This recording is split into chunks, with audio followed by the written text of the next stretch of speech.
2 goes by and there's nothing on here, then I'm going to call your coordinator and say, what's happening? Did the families leave? Something's happening. Or do you know volunteers coming? What's happening? The next sheet is the volunteer hours tracking sheet. This is also in your host book. Kalinda will probably have this out for you so it's real easy to find when you come in.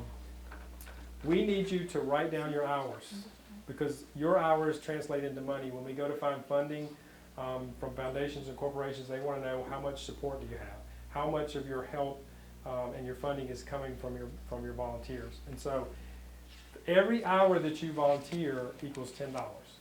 If we had to pay for those 19,000 hours of service last year, that would be $190,000 we'd have to find from somewhere.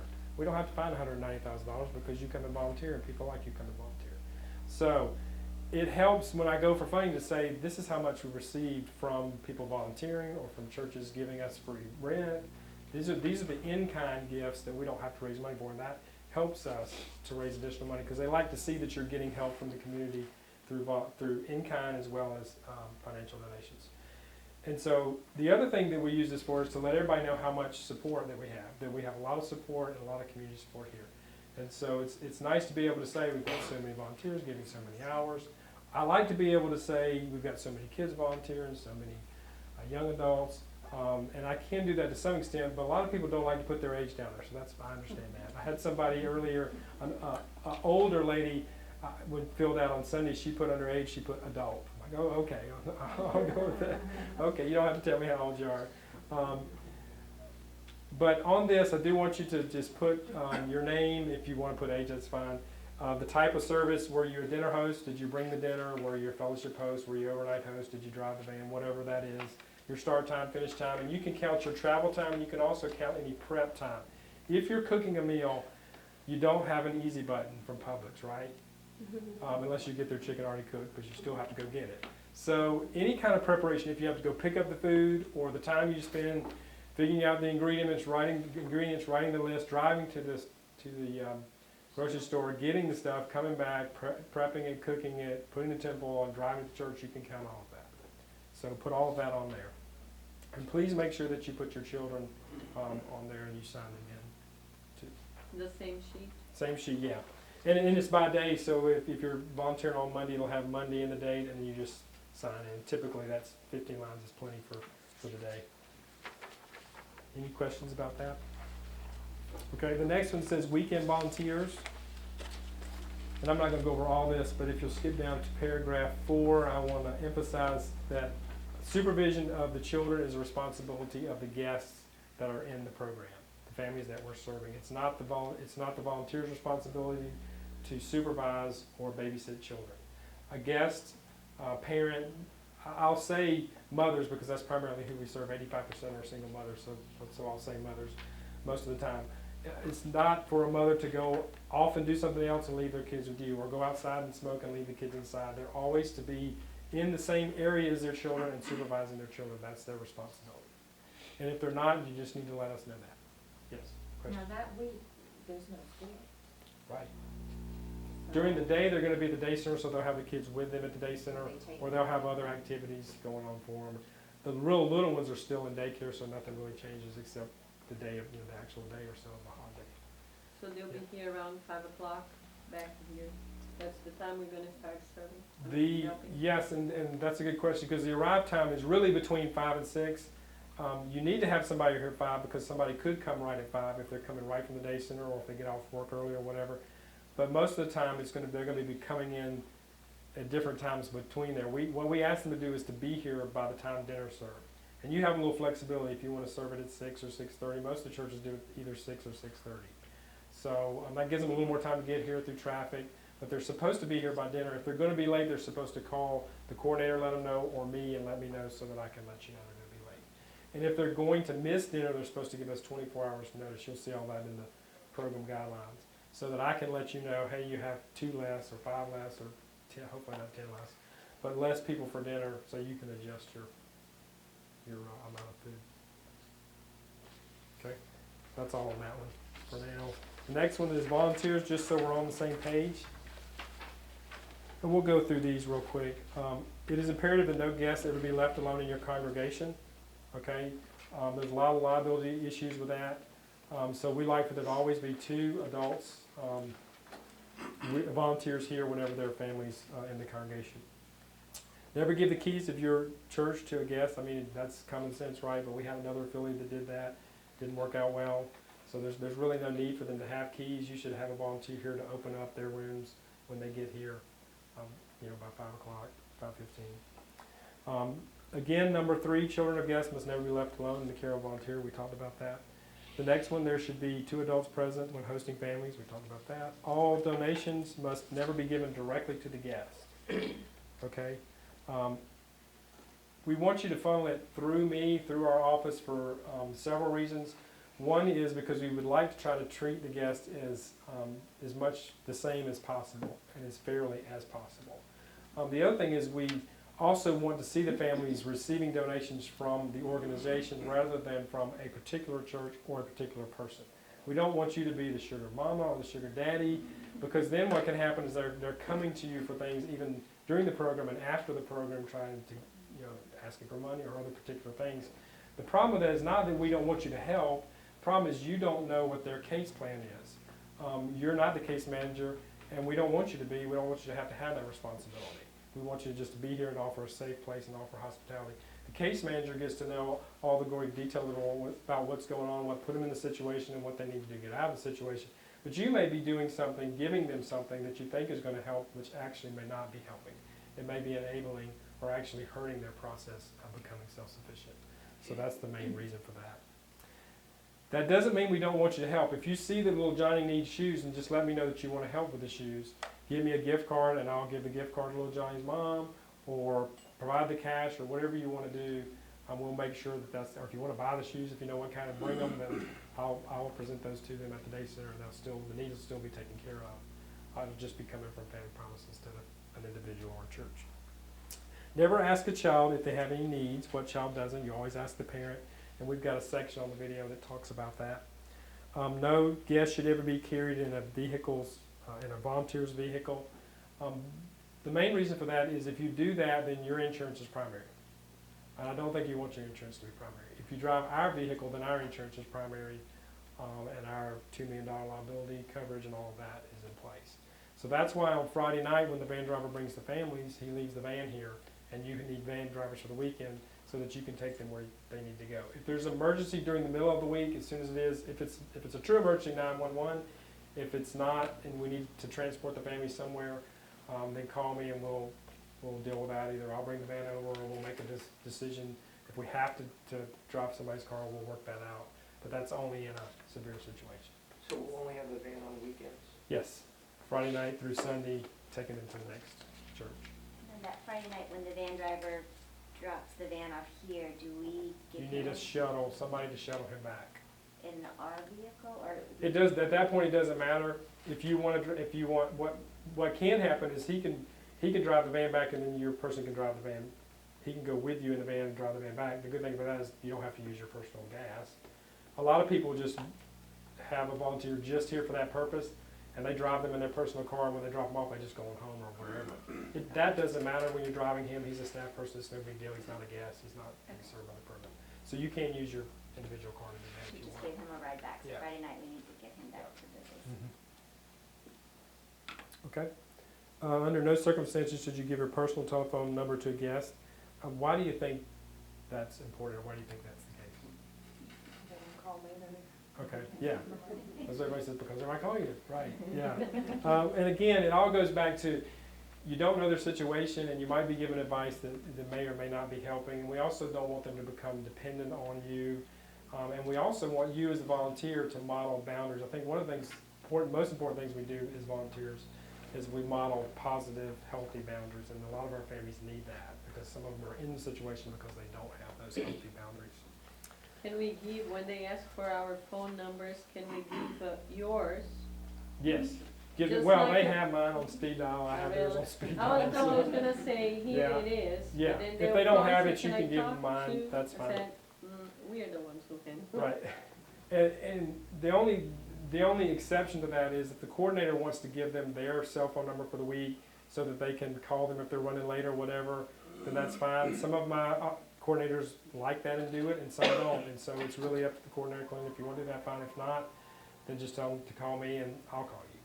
So. And what about when they need they need to make a phone call if they don't have a cell phone or something, whatever. When we first started, there was a few situations where that was the case, but now because cell phones have gotten so cheap, all of our families have a cell phone. We even help them get cell phones. I mean, we'll buy the phone, and when most places, well, at Metro, when you buy the phone, you get the first month's free anyway. By the time the bill comes around, they're working and they're paying for it.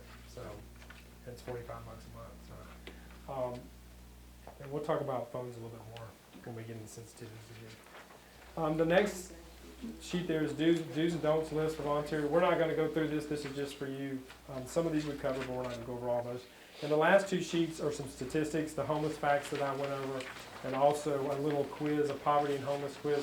I give you these last two because we count on you as a volunteer to help educate our community about homelessness. There's a lot of people that don't know about it. There's a lot of people that don't know there are homeless families in our community and that need help. And so there's never been a person, when we've told them about this, who've said, nah, I don't want to help, I don't care about homeless children. There's never been anybody like that. So the more people we tell, guess what? The more help we have, the more finances, the more volunteers, the more that we can help families. So if you'll help us pass that information along, that's what those are for. Any questions about any of that? I know that's really fast. I have a couple questions. Okay? The first thing is you said you have doctors and dentists on staff. If there's an emergency at night, do we contact you or do or did we need to get somebody within the church that is? That's a good question. In the host book, there's a place for, there's standard emergency numbers that are the same all the time, mine and some board members and things like that. I don't have one set doctor that I have on call. So what I do is ask the church, if you have a doctor in your congregation, then list that person on there. And ask them if they'll do it and let them know that they're going to be on call for that week. Or a nurse works fine. Just somebody for advice is really what you need. If it's life-threatening, you're not going to call them anyway. You're going to call 911. So I instead of me telling you who it is, I'd rather be somebody you know and somebody's connected to your church just like all your volunteers are. So if you don't, then on the sheet about emergencies, it says if you need advice to call the advice nurse at Children's Healthcare of Atlanta. Most of our issues are around children. Okay. And so you call, if you call them for advice, do whatever they say. If they say stand upside down, cluck like a chicken, cluck like a chicken. Because now you've asked a professional their advice, and if we don't follow it, then we might be liable. So if it's, a lot of times we have very young mothers who, this is their first child, and they just need somebody to tell them that every sniffle doesn't mean a ride to the emergency room. And an experienced mother can say, let's sit, let's just talk this through. I know you're nervous, and you work through that. And most of the time, that's what it is. But if there's something really that you can't talk through and can't wait through, and you can't use a thermometer to check, then you can call the advice nurse. And at that point, if they say go to the hospital, you take them to the hospital. And the second thing I have, which goes with that same, but it's New Year's Eve, so I saw there's no alcohol, so no champagne brought in or Right. anything like that. Right. And I'm even glad you brought that during up, the because I meals, always wine, forget. A lot of people bring wine for Right. meals, so we gotta make Okay. sure not to do that. Yeah, and I'm glad you brought that up, because I always forget that when I'm dealing with the Catholic churches. Sorry. I see people Sorry. drinking wine all the time. Sorry. We say sorry. Make sure we don't bring wine. And you're going to have to figure out how you're going to deal with that, because that is, our policy is that there's no possession, no use, and what's the other? It's on the, there's three things on the guidelines. Possession, use, and Distribution? what's the wording?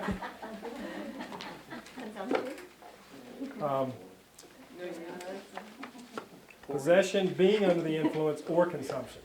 So it means no consuming while you're here, no coming in under already drunk, and none in your possession. So yeah, so y'all will have to deal with that. That involves guests, staff, and volunteers. So I'll let y'all handle that. Or whatever you need to do to handle that. I So, appreciate it. and if y'all need some help, some direction on that, if I can help with that.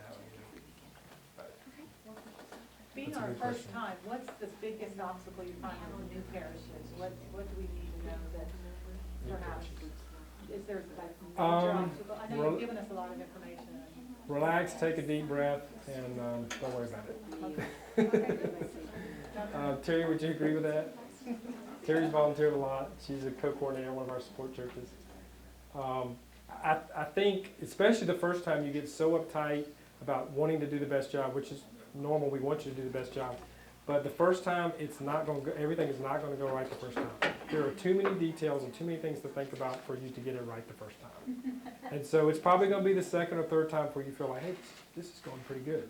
So just put my number on speed dial, Kalinda, and just call me if you have a question. One of the things we're going to do is also assign a couple of coordinators that have been doing this for a while that Kalinda can call. You know, how do you do this? How do you do that? What happens with this? I'm nervous about that, or whatever. But the biggest thing is don't expect to be perfect the first time, because it's not going to be perfect. And the other thing is to be flexible. We say there are two keys to our success, and that's communication and flexibility. You've got to constantly be communicating. I got to be communicating to a coordinator to me, her to you, to the volunteers, to the church, to the guests.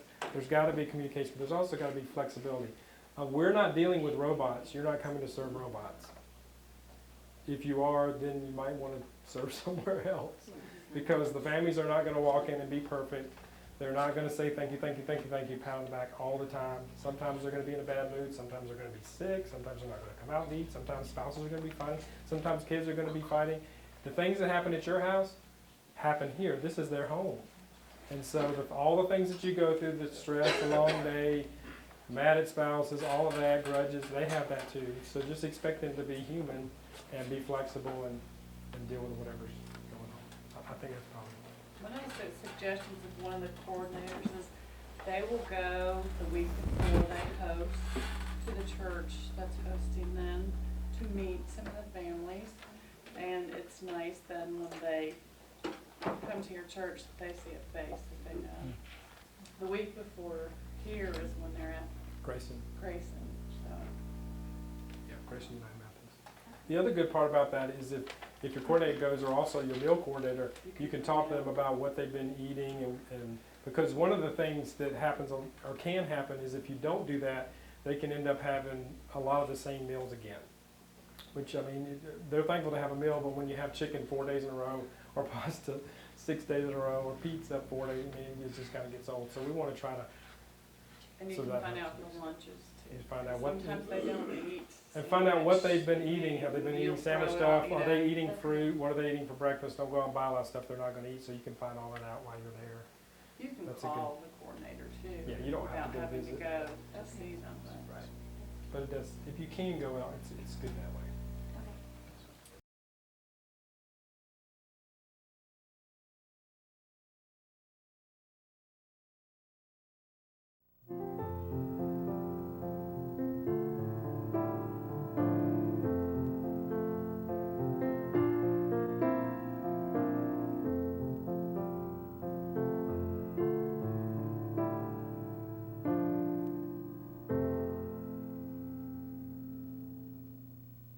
In this videotape, we're going to meet real guests and volunteers, and we're going to talk with them about some issues that have come up in the networks from time to time. Issues like labeling, privacy, parenting, judging, situations that sometimes can be problematic for guests and for volunteers. We ask guests and volunteers specific questions about these problem areas, and we encourage them to be very frank with us. We wanted to know how each guest felt about these issues so that we could help volunteers respond to guest needs as appropriately and as sensitively as possible. The videotape is set up so you'll have a chance to discuss each segment. We welcome your honest feelings and reactions to what is presented here, and we hope that your discussion will spark feelings and ideas that will guide you throughout your work with IHN.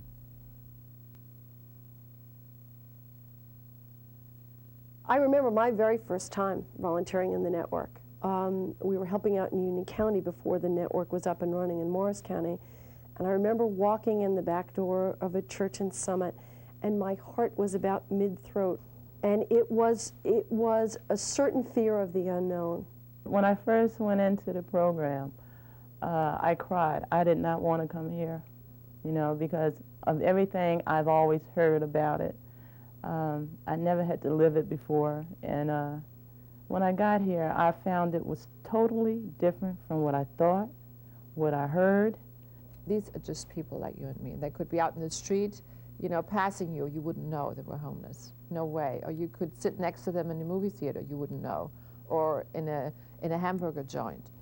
And I think that's the way you should approach it. It's people that are close to you. We all come into this as hosts anxious to help, and that's why we're doing this. And it's why we volunteer our time. We also want to learn, and that's part of what the network is about. But it's just in your heart, you must feel that you're doing some good stuff. I like it because I feel that it's something I want to do. It's not that much. What's an hour or two? And the marvelous thing that happened was the guests walked in the door and they turned around and made me feel comfortable. Through the network, I've grown, spiritually as well as emotionally, because I basically was a nervous wreck when I came in. I had a lot of the coordinators, a lot of the hosts to help me even still now. Their love is pouring out constantly. It became my home.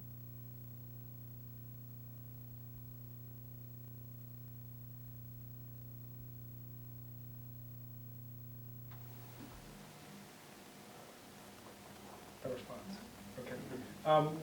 What is some of the fear that you have of the unknown? I mean, is there any anxiety that you have about coming and volunteering? Other than the normal, like, I'll be uncomfortable. Right. Which is almost in any new situation, whether it's homeless volunteering or a new job or, it's the, what do I say? What do I do? I think the fear is mutual. Yes. As much as we have fear, I think they do have fear. Yeah.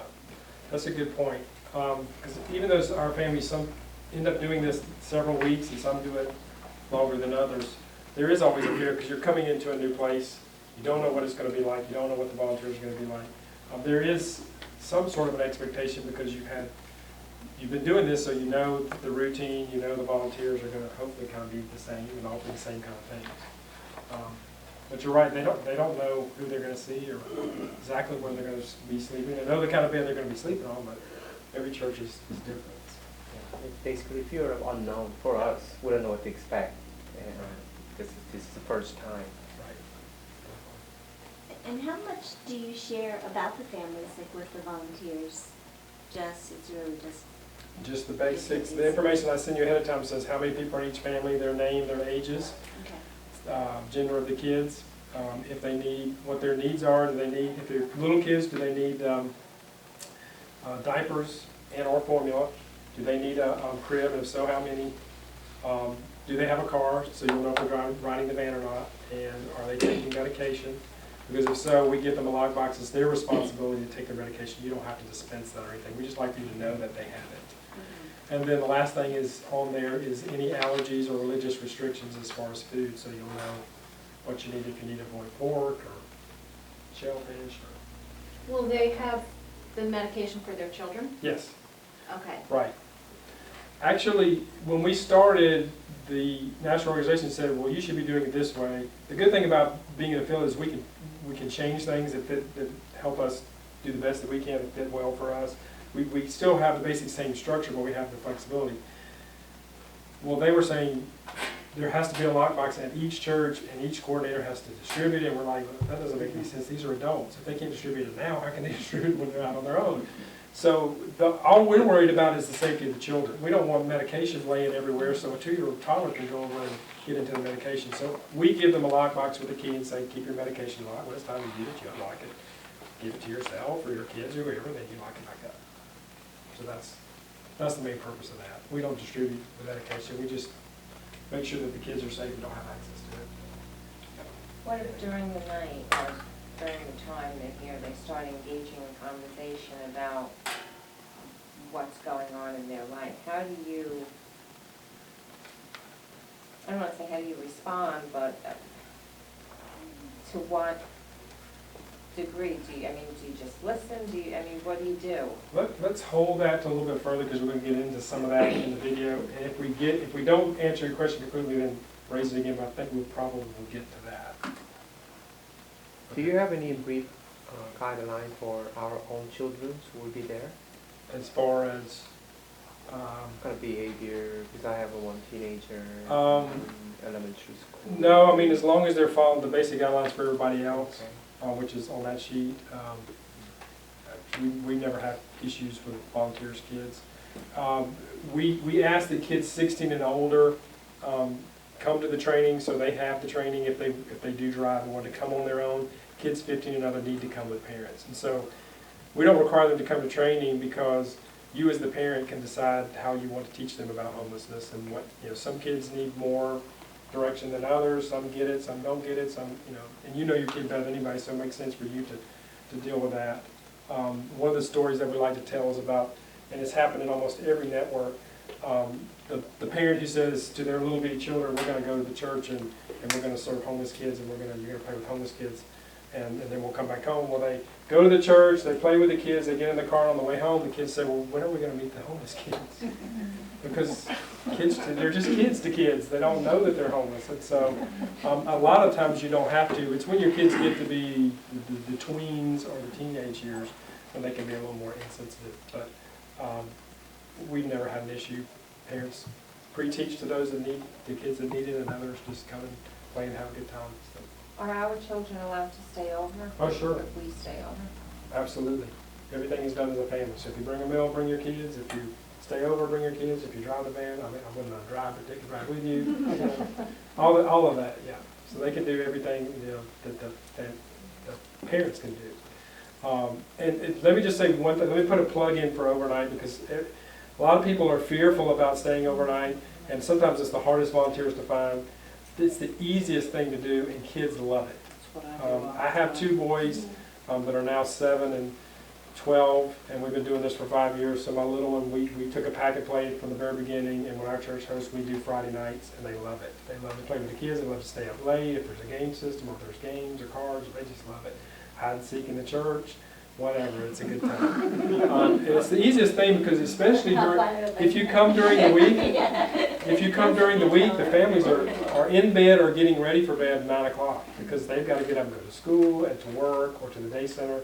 And so during the week, you're just coming in. Sometimes you don't even meet the families; they're already in their rooms. You just find out who's there. You might go introduce yourself, and then you're just sleeping. On the weekend, they stay up a little later, so there's a little more time to interact. But basically, you're just sleeping at the church and just there if they need anything. So it's really not that difficult. So is it like when we say like 10 o'clock in the rooms? Is that our rule? Is that the Family Promise rule that they have? It's the Family Promise room, and it's we've called it different things. We've called it lights out. We've called it in the room. The best thing to call it is quiet time. Just like if you're at a hotel or sometimes you're at camps or things, there's a quiet time at a certain amount, a certain time. We say quiet time is at 10 o'clock. So everybody should be in the building and really they should be in their rooms or heading toward their rooms by that time to be quiet so that other people can get sleep and do what they need to do because they have to go to work. Volunteers have to go to work. We don't say lights out anymore because we don't want to be super strict about it because if a parent can put their kids to sleep and still work on something, a laptop or write or do something they need to do, we don't want to say, well, you got to have lights out and they got to have a flashlight. We want to treat them as much like adults as possible because a program like this can tend to treat even adults like children, and we don't want to do that. So we try to give them as much freedom as possible. So we no longer say lights out. We say this is the quiet time. If your family's in your room and quiet, your light doesn't have to be out. You just need to be quiet and be respectful of the other folks. Now, if we had a way to put TVs in each of the rooms, would you recommend that, or do you not recommend that? That's really up to you. We've had that discussion several times recently at the coordinators meeting because what has happened sometimes is, and this is just human nature, you go to this church and in my room I have a TV and a couch and a little refrigerator or whatever, and then you go to another church and it's bare walls and it's beds. Well, is one better, is one right and one wrong? No, this is what the church is offering. Not every church has a TV in the room. Not every church can put a TV in the room. So we try to pre-teach to the families and say, don't expect every church to be like this because not every church is the same. They're different just like people. If you want to do that, you're welcome to do that. All that we ask is that you have a family room that has one TV in it with a DVD player. Most churches don't have cable, so just have a DVD player so that they can play videos. If you have some you can bring from home, great. A lot of times they'll have some. But if you can just have a supply of DVDs so that they can watch movies. And if you can at least have that in your family room, that's really the basic necessity as far as we're concerned. So when does quiet time start? 10 o'clock, Saturday through, did I say that right? Saturday through Thursday. Friday night it's midnight. The only night they can really stay up late is Friday night because all the rest of the nights is school. And Saturday night they can't stay up late because Sunday morning the big truck is coming at 7 a.m. So that means they have to be out of their beds, all the linens have to be off, their beds have to be put up, all their stuff has to be back in their bins and ready to load the truck itself. You will, that says on there, 6 o'clock to make sure they got, there's times when they do oversleep, so you need to make sure. You're gonna feel uncomfortable knocking and making sure, but I've not done it and regretted that I didn't because they weren't ready at 7 o'clock. So now I learned my lesson and I make sure that I hear from them that they're awake. And a lot of the families start, they'll start the If night you hear before. them, then you don't have to. A lot of them will but- start Saturday night packing up and getting everything ready to just, put their clothes out so they don't have to do as much. And because if they wait to start in the morning, it can take a while. But most of them are, they're starting to prepare ahead of time. Okay. Is New Year's Friday or Saturday? I think it's Friday night. Friday. No, and we do, we have an 11 o'clock service, and then there's a pancake breakfast after that. Cool. So in that case, we can invite them. Sure, yeah, absolutely. Everybody makes decisions for me all the time just because I'm homeless. Like, I chose this, It's like, well, you can't do this, you can't do that. And it's like, hey, man, I'm an adult. Look, I'm a mother of 3 kids. I know what responsibility is, Just because I'm here doesn't mean I'm not responsible. I was there one day with my daughter, Anissa, and we were sitting there, and it's just me and her. And the lady came up to me and said, hi, how you doing? And she sat next to me, and she said to me, you're a big boy. How come you don't have a job? And I was explaining to her that I couldn't find a job. She said, you're a big boy. You should have a job by now. Take the baby to a babysitter, and you should have a job. There's no need for you to be here. While they may be in a crisis and having problems in their home, they still have a lot of pride, and they are very sensitive about their conditions. Any area where you can allow them to have some control or some say in how those hours in the congregation are spent, I think really makes the guests feel a lot better. It's a much more positive experience. Like at dinner time, we're not helpless. We can fix our own plates, and if we want something, we can certainly ask for it, or we can go get it, I understand they're trying to help us, but, allow us a little freedom. You don't want to embrace them. You want to give them shelter and food and support. You want to support them, that they get on the right way again and get a new accommodation. We do encourage from the day the guests arrive with us a certain participation in the daily living exercises, sweeping, cleaning, doing dishes, things like that.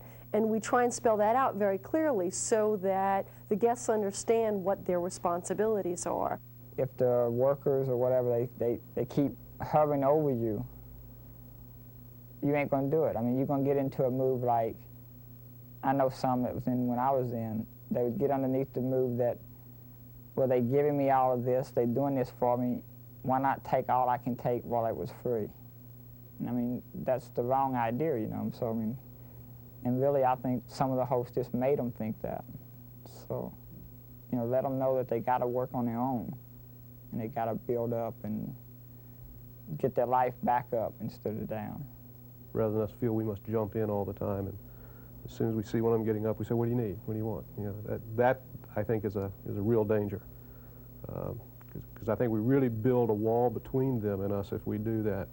They will respond and allow us to be that kind of host if that's the host we try to be. But we'll never, ever break down the barrier where we can function as friends, if you will.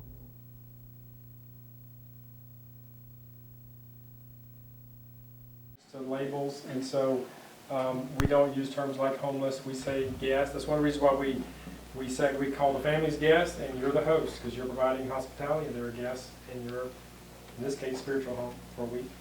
And so some churches will even put up signs like company's coming.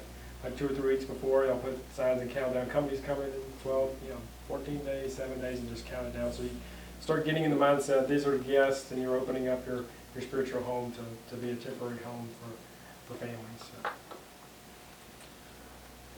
Any questions or thoughts on that?